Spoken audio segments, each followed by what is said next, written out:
What's going on YouTube? Steven, the Salon Guy here, and in today's video, I'm going to be transforming this mannequin into David Dobrik. So I'm gonna go through the haircut and then we'll break it down at the end. Let's get started.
All right guys, here is the finished haircut and I want to break it down now.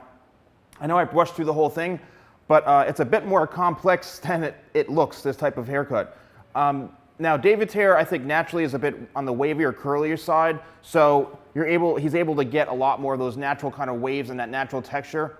But breaking down the haircut, I basically cut the base to about right here, and then I created my angled shape going on diagonal horizontal sections here, which really is just allowing for a lot more movement. It's really removing a lot of the weight into here because I wanted this in the back, and basically how his hair is it has a lot of texture and just flips up all over the place.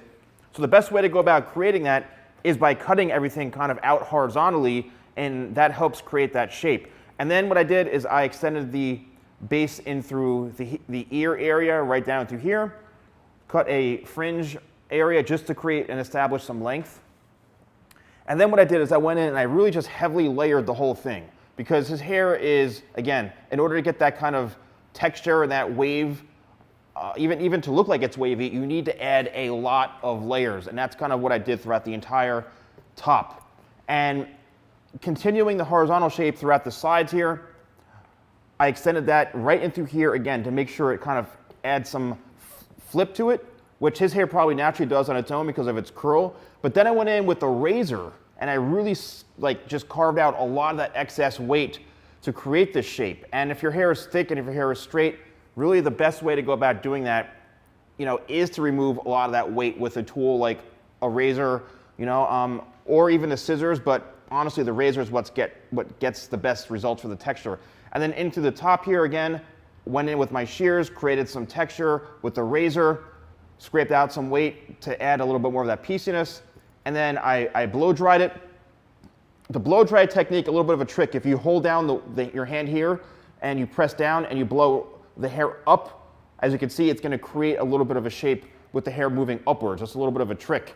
And then I went in with a styling cream that I'm working on right now, and here we have the finished result. And let's help get this video out to David, so hopefully you can see it. David, if you see this, I hope you enjoyed it. This is basically what I do, is hair tutorials of high-profile individuals. So let's hope that you get to see this. So thank you guys so much for watching. Don't forget to like, comment, and subscribe. And I'll see you next time for more videos with the Salon Guy.